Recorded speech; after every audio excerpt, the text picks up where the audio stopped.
12h30, c'est l'invité star sur Radio Star avec Gilbert Bourguignon. L'invité star sur Radio Star, bonjour, bienvenue à tous, on se retrouve avec joie et bonne humeur. C'est normal, c'est la période des fêtes et on va parler de football puisque l'événement 2016 en France et à Marseille, c'est l'Euro 2016. Pour cet invité star, j'ai le plaisir d'accueillir Jean-Charles Debonneau, ancien joueur de l'Olympique de Marseille et surtout consultant aujourd'hui de l'OM TV. Bonjour Jean-Charles. Salut Gilbert. Jean-Charles, l'Euro 2016 à Marseille, c'est un événement, ça nous rappelle des souvenirs. La Coupe du Monde en 98 qui avait donné une belle image à Marseille. Là, qu'est-ce que vous pensez de cette Euro 2016 ?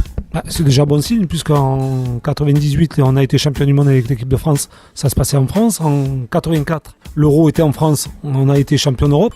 Donc je dirais, pour la troisième fois, c'est peut-être une part des choses qui pourraient nous rendre service et surtout avoir une victoire au bout. Les équipes, on a dit que les matchs de poule, la France va jouer à Marseille. Et les autres équipes, il faudra peut-être... qu'est-ce que vous en pensez ? Oui, c'est vrai que l'équipe de France a eu un super tirage. Il faut aussi le signaler avec la Suisse, la Roumanie et l'Albanie. Je pense qu'on est favori de ce groupe. En plus, on joue, comme on dit, en France. Donc, on a le support de nos supporters. Enfin, on a les supporters qui vont nous pousser à bloc. Donc, on va saisir notre chance à fond. Mais je pense que pour la qualification, c'est déjà une bonne chose. Après, on verra pour les huitièmes de finale. Mais certes, la France est favori dans ce championnat d'Europe. Votre ami Didier Deschamps, que vous connaissez bien, cette équipe de France, vous la voyez comment ? Je la vois, c'est une équipe qui a de la qualité. C'est que des joueurs qui jouent quasiment à l'étranger. Donc, c'est quand même une bonne chose. Maintenant, ceci dit, il faut que l'amalgame prenne, que les joueurs se sentent concernés par l'événement. Parce que c'est un événement hyper important. Le championnat d'Europe... c'est quelque chose d'énorme pour les joueurs et aussi pour la France et pour l'équipe de France. Donc on a besoin un petit peu aussi de ronner un petit peu son blason à l'équipe de France avec tout ce qui s'est passé ces derniers temps entre certains joueurs. Je trouve ça dommage parce qu'on a sali un petit peu le coq français. C'est bien dommage pour le football, mais certes, il faut passer à autre chose. Il faut que les joueurs, comme je dis, se sentent concernés, mais surtout qu'ils aient une grosse envie de vouloir bien faire.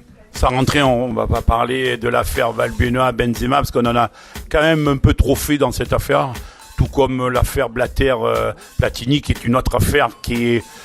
ce sont deux affaires qui éclaboussent le football, mais on va positiver parce que ce qui est important, c'est de parler de l'Euro 2016. Exactement, je pense que l'Euro 2016 va effacer un petit peu tous ces déboires qu'il y a autour de ces... Malheureusement, toutes ces histoires. Alors c'est vrai qu'on pourrait parler légèrement de l'affaire Blatter-Platini. C'est dommage parce qu'il y a un Français.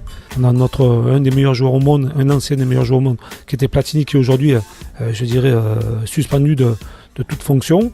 Mais il faut passer à autre chose. Alors c'est vrai que l'affaire Valbuena-Benzema aussi, je pense qu'il faudra que Didier Deschamps prenne la résolution de prendre le meilleur joueur et celui qui apporte le plus dans l'équipe, sans mettre d'histoire. Je pense qu'en l'occurrence, Valbuena tient la corde. C'est mon point de vue personnel. C'est un joueur qui, même s'il a fait des choses, qui s'est filmé ou quoi que ce soit... C'est sa vie privée quand même. Exactement, c'est sa vie privée. Ce qui s'est passé autour, c'est désolant parce que c'est quand même un copain à lui et un ami. On va revenir sur l'Olympique de Marseille dans quelques instants. Je vous propose de marquer une toute petite pause musicale et on se retrouve dans quelques instants. Voilà, après cette pause musicale, je vous le rappelle, l'invité star de ce dimanche, j'ai le plaisir d'accueillir Jean-Charles Debonneau, ancien joueur de l'Olympique de Marseille, consultant à l'OM TV. Le sujet pendant cette période de fête, c'est de parler de l'Euro 2016 avec des matchs à Marseille. Les premiers matchs, Jean-Charles, seront pas forcément alléchants, mais après ça va monter en température parce qu'on dit que le tirage au sort de l'équipe de France est favorable au départ, mais après si on a un quart et une demi-finale, là ça va risque d'être chaud. Absolument, c'est vrai que les groupes, notamment celui de la France, est assez léger. Je pense que, comme je viens de dire, la France est favorite. Maintenant, après, on peut tomber sur l'Espagne, on peut tomber sur l'Allemagne, on peut tomber sur l'Italie, sur les Belges, sur l'Angleterre. Donc après, ça commence à devenir très sérieux. Certes, la France a beaucoup plus de chance parce qu'elle joue à la maison.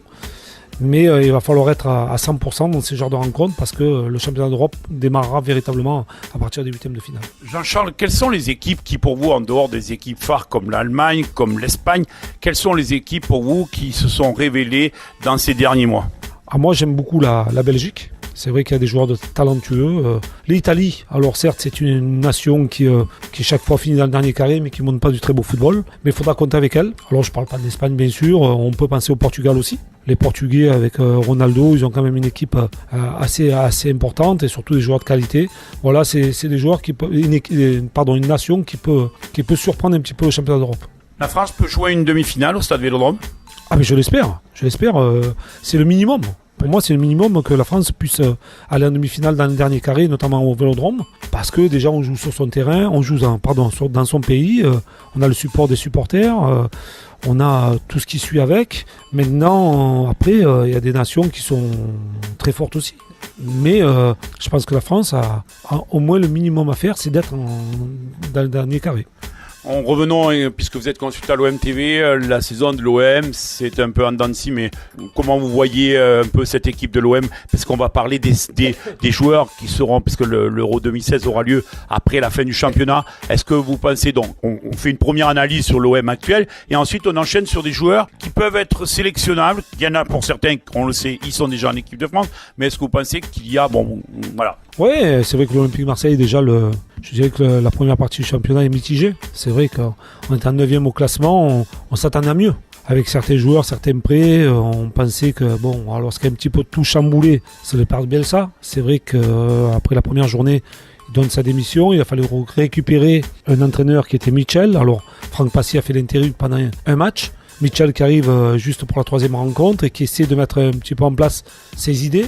Entre-temps, il y a la trêve internationale, donc pour lui, c'est pas facile. Alors certes, à l'extérieur, on est bien meilleur qu'à la maison. Je pourrais pas l'expliquer, parce que pour moi, c'est toujours un avantage de jouer au Vélodrome et plus difficile de jouer à l'extérieur. Maintenant, je pense que Michel aura le devoir, lui et ses joueurs, d'être beaucoup plus performants à la reprise en janvier, parce que maintenant, il connaît bien son groupe. Il y aura certainement des recrues qui vont peut-être arriver, peut-être aussi des départs. Donc voilà, c'est une équipe qui a pas donné sa pleine mesure, notamment dans les 19 premières rencontres. Les joueurs comme Mandanda seront forcément en équipe de France, et vous en voyez d'autres?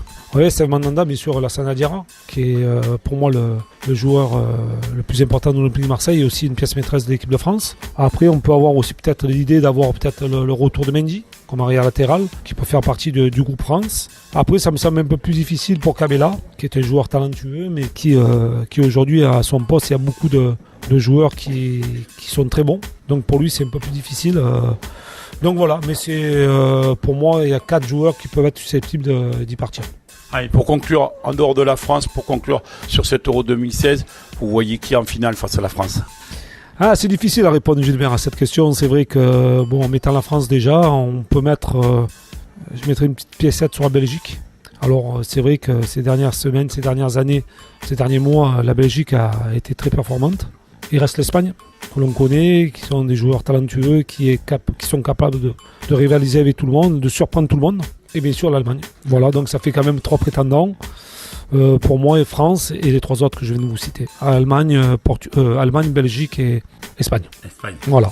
Merci Jean-Charles. Allez, on vous souhaite de très très bonnes fêtes, une bonne année 2016 à tous les auditeurs de Radio Star. Toute l'équipe de la rédaction et l'ensemble des animateurs se joint à moi. Bonne année 2016 et allez la France pour l'Euro 2016. Merci Jean-Charles. Merci Gilbert et bonne chance à tous et bonne fête à tous. Merci.